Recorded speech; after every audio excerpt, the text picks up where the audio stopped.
Iran के साथ मुआहदे पर आज न कल दस्तखत हो सकते हैं। पाकिस्तान और कतर ने मुआहदे के लिए बहुत काम किया, उनकी सिफारती कोशिशों को सराहता हूँ। अमेरिकी सदर डोनाल्ड ट्रंप की न्यूज कॉन्फ्रेंस का ईरान इस बात पर राजी है कि वो एटमी हथियार हासिल नहीं करेगा। ईरान को जोहरी हथियारों के उसूल से रोककर पूरी दुनिया को तबाही से बचाया।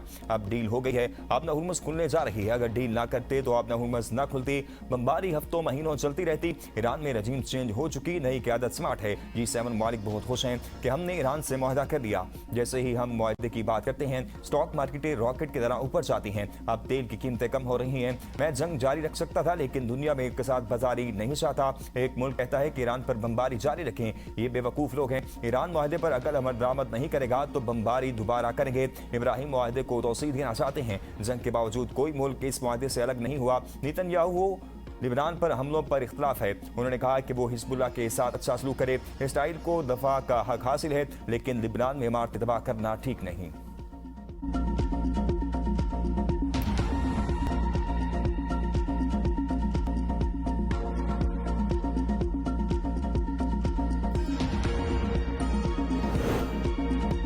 अमेरिका और ईरान के दरमियान मुफाहमती याददाश्त के दस्तखत होने के बाद मुज़ाकरात होंगे। ईरानी वज़ीर ख़ारिजा अब्बास अराग़ची ने कहा है कि हतमी डील के लिए मुज़ाकरात में जोहरी मसला और पाबंदियों के खात्मे पर बातचीत शामिल है। पहले मरहले के बाद हतमी डील के लिए 60 रोज़ में मुज़ाकरात होंगे। ईरान और चीन के वज़ीर ख़ारिजा के दरमियान ईरान अमेरिका मुआहदे पर टेलीफोनिक रब्ता। ईरानी वज़ीर ख़ारिजा अब्बास अराग़ची ने मुज़ाकराती अमल में हिमायत पर चीन का शुक्रिया अदा किया। चीन का मुफाहमती याददाश्त का खैर मकदम, ईरान के सिफारती तर्ज़ अमल को सराहा। चीन ने मुआहदे पर अमल दरामद में ताउन की आमादगी ज़ाहिर कर दी। चीनी वज़ीर ख़ारिजा ने कहा बीजिंग इलाके रवाबित के फ़रोग़ और तनाज़ात के हल में मदद फराहम करेगा। बैन अक़वामी बरादरी मुफाहमती याददाश्त की हिमायत करे।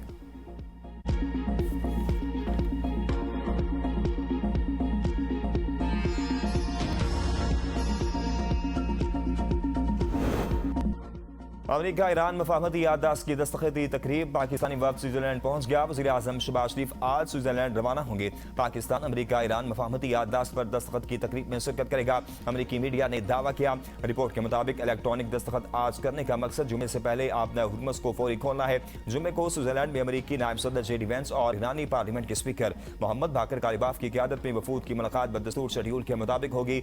अमेरिकी नायब सदर JD वैंस का कहना है कतर और पाकिस्तान के मुज़ाकरातकारों ने मुफाहमती याददाश्त का मतन जारी न करने की दरख्वास्त की। कोशिश है याददाश्त का मतन आज जारी कर दें। अमेरिकी अवाम को बताना चाहते हैं कि मुआहदे में क्या है। मुआहदा आपना हुर्मुज़ को फौरी तौर पर खोलने की यकीन दहानी कराता है। यही वजह है कि तेल की कीमतें $70 की हद से नीचे आ रही हैं। ईरान को दहशतगर्दी की माली मामलत बंद करना होगी। जोहरी हथियार के हुसूल की कोशिश तर्क करना होगी। ईरानी हमारी तवक्कुआत पर पूरा उतरे तो इन्हें बेशुमार फ़वाइद हासिल होंगे। ईरान को दोबारा आलमी मईशत में शामिल होने का मौका मिल सकता है।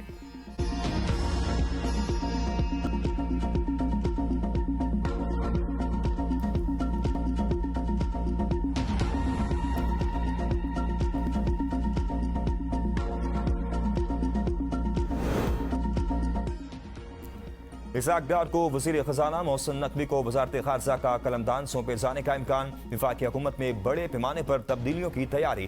दाखिला, ख़ज़ाना, बहरी उमूर और दिफा के वज़रा की तब्दीली मुतवक्के। वज़राए के मुताबिक वज़ारत दाखिला के लिए राना सनाउल्लाह और आज़म नज़ीर तारड़ के नामों पर गौर। कबीना का हुजम भी कम, बाद वज़ारतों को खत्म किया जाएगा। वज़ारतों और डिवीजन की तादाद 32 तक महदूद कर दी जाएगी। दिफाई पैदावार की वज़ारत और बहरी उमूर वज़ारत दिफा में ज़म, कल्चर को वज़ारत इत्ताअत में, जबकि एंटी नारकोटिक्स वज़ारत दाखिला के सुपुर्द होगी। पोस्टल सर्विसेज मवासलात में ज़म की जाएगी। वज़ारत कानून इंसाफ इंसानी हुकूक को एक वज़ारत में ज़म करने की तजवीज़। बुरी कारकर्दगी के हामिल वज़रा की भी छुट्टी। नए चेहरे लाए जाएंगे। मुक़्तदिर हल्कों इस्टेब्लिशमेंट के नाकदीन काबीना का हिस्सा नहीं रहेंगे। एक खातून को वफाकी काबीना में शामिल किया जाएगा। बुशरा भट्ट फेवरेट, सेनेटर मंजूर काकड़, बैरिस्टर दानियाल, बाबर नवाज मुतवक्के काबीना का हिस्सा। नई काबीना आइंदा 2.5 साल के लिए होगी। मज़ीद तब्दीलियाँ नहीं होंगी।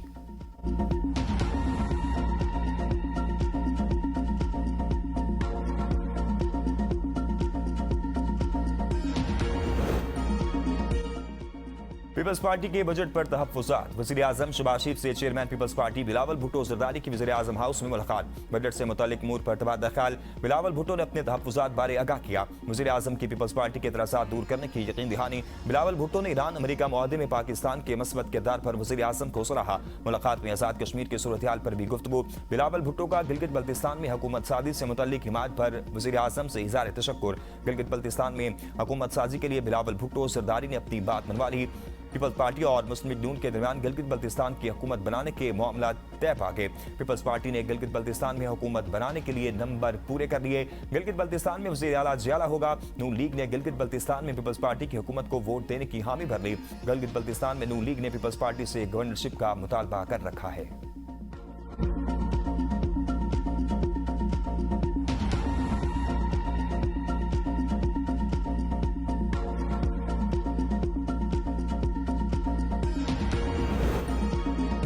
धरनों का खात्मा करके बामकसद मुज़ाकरात का रास्ता इख्तियार करें। नवाज शरीफ की आज़ाद कश्मीर में मुज़ाकरात, अमन और जमहूरी अमन के फ़रोग़ की अपील। कायद नून लीग की ज़ेर सदारत इजलास में आज़ाद कश्मीर की मौजूदा सियासी और इंतज़ामी सूरत-ए-हाल पर तफसीली गौर किया गया। नवाज शरीफ ने आज़ाद जम्मू कश्मीर की मौजूदा सियासी सूरत-ए-हाल पर तशवीश का इज़हार करते हुए कहा कि अबूरी आइन एक्ट के तहत कश्मीरी अवाम को मुकम्मल शहरी आज़ादियाँ हासिल हैं। अवाम की फलाह बहबूद के लिए तमाम तर सलाहियतें बरूएकार लाई जानी चाहिए। अवामी हकूक़ के लिए आइन के दायरे में रहते हुए जद्दोजहद की जाए। मुस्लिम लीग नून तमाम जमहूरी कुव्वतों के साथ मिलकर अपना भरपूर किरदार अदा करेगी। ऐसी सूरत-ए-हाल पैदा नहीं होनी चाहिए थी, क्योंकि ये मुल्क सबका है और हमें भाइयों की तरह मिलकर रहना है। हुकूमत आज़ाद जम्मू कश्मीर समेत तमाम सियासी जमातों के साथ मिलकर खित्ते में अमन की बहाली के लिए किरदार अदा करें।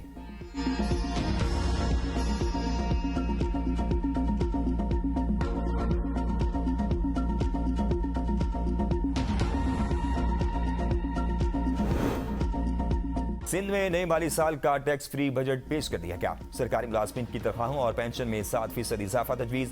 सरकारी मुलाजमीन के एडहॉक रिलीफ अलाउंस 2022 और 25 जम करने का ऐलान। कम अज कम उजरत 40,000 से बढ़ाकर 43,000 रुपये माहाना मुकर्रर। बजट तखमीना 3,562 अरब से जायद। विभाग से सिंध को 2,263 अरब रुपये मिलेंगे।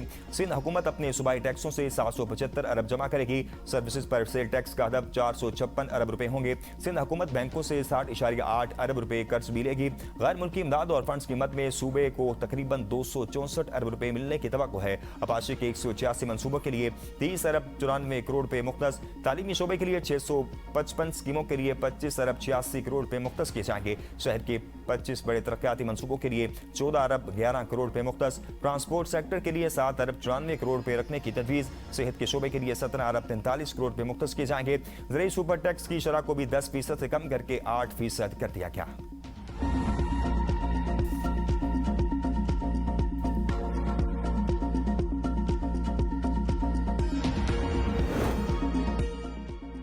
बलूचिस्तान असम्बली का 1,089 अरब रुपए का टैक्स फ्री बजट पेश कर दिया गया। तनख्वाहों और पेंशन में 7% इजाफा।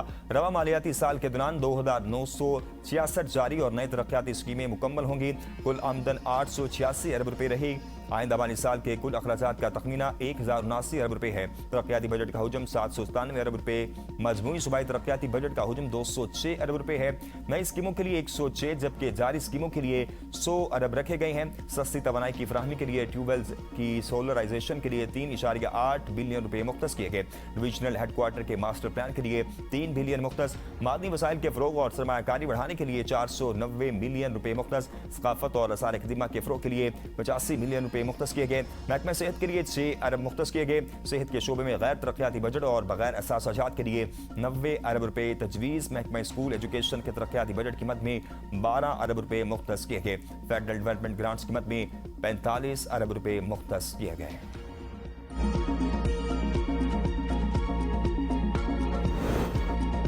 खैबर पख्तूनख्वा हुकूमत ने पूरे साल का बजट पेश करने का फैसला कर लिया। बजट कल पेश किया जाएगा। बजट का कुल हुजम 2,250 अरब रुपए से ज्यादा होगा। सालाना तरक्याती प्रोग्राम के लिए 575 अरब मुख्तस करने की तजवीज़ है। सरकारी मुलाजमीन की तनख्वाहों में 7% इजाफे के साथ 2022 और 2025 के एडहॉक रिलीफ को जम किया जाएगा। पेंशन में भी 7% इजाफे का इम्कान। खैबर पख्तूनख्वा को विफाक की जानिब से मजमूई तौर पर 1671 अरब रुपए मिलने की तवक्को है। दहशतगर्दी के खिलाफ जंग की मद में 159 अरब पन बिजली मुनाफा और बकाया जात के 100 अरब शामिल होंगे। साल भर के दौरान सूबे के अपने वसाइल से आमदन का तखमीना 150 अरब रुपए लगाया गया है। बजट में खवातीन को रोजगार और मुल्क से बाहर जाने वाले अफराद को भी बिला सूद कर्जे देने की तजवीज़ शामिल है।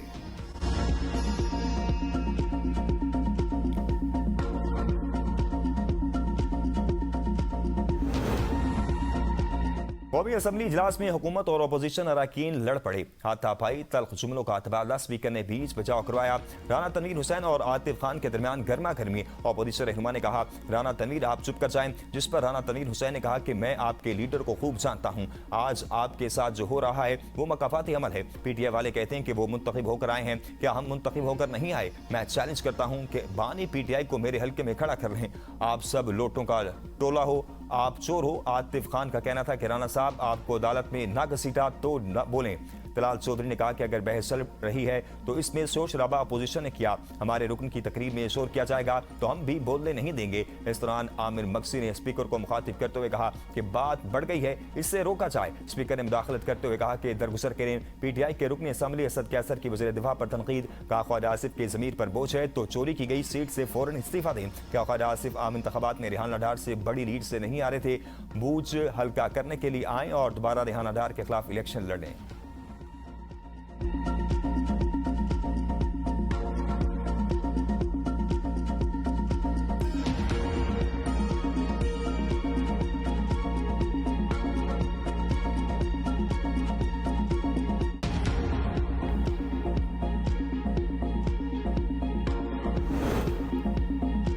हुकूमत को नताइज देना होंगे, सिर्फ तब्दीलियां काफी नहीं है। सेनेटर फैसल लाउडा की एबीएन न्यूज के प्रोग्राम सवाल से आगे में गुफ्तगू। कहा, मुहर्रम उल हराम के बाद मुल्क की सियासत में बड़ी तब्दीलियों का इम्कान है। सियासी मंजरनामे पर मौजूद बड़ी जमातों के हवाले से अहम इंकशाफात जल्द मंजरेआम पर लाए जाएंगे। एक वज़ीर आला के मातहत काम करने वाली खातून ने मुबैना तौर पर अरबों के एहसास बनाए। करप्शन के हवाले से ठोस शवाहिद और फाइलें मौजूद हैं जो जल्द मंजरेआम पर लाएंगे। एक स्कैंडल पर खुद काम कर रहा हूँ, जल्द सामने लाऊंगा। विफाकी वज़रा के हवाले से 2 साल बाद अहम इंकशाफात सामने आएंगे।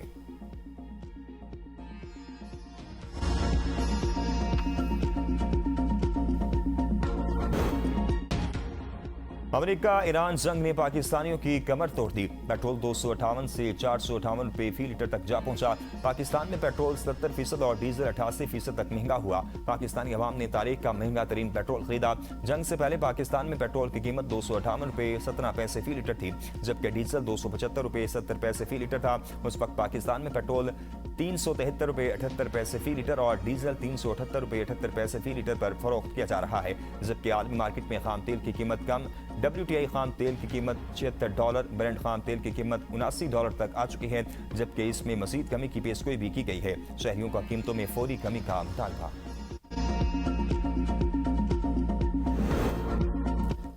आज़ाद कश्मीर में इंतखाबी बगल बजने को तैयार। मुख्तलिफ सियासी जमातों के उम्मीदवारों ने कागजाती नामजदगी हासिल करना शुरू कर दिए। वज़ीर आज़म आज़ाद कश्मीर मुमताज़ राठौर ने कागजाती नामजदगी हासिल कर लिए। सरदार याकूब खान और बिलाल की शकील एडवोकेट ने हल्का LA4 पूंछ से कागजाती नामजदगी हासिल कर लिए। सरदार याकूब खान अपने कागजाती नामजदगी रावलपिंडी में जमा कराएंगे। सरदार तनवीर इलियास ने हल्का LA5 थोड़ार पूंछ से कागजाती नामजदगी हासिल कर लिए। पूंछ के उम्मीदवार भी रावलपिंडी में कागजाती नामजदगी जमा कराएंगे।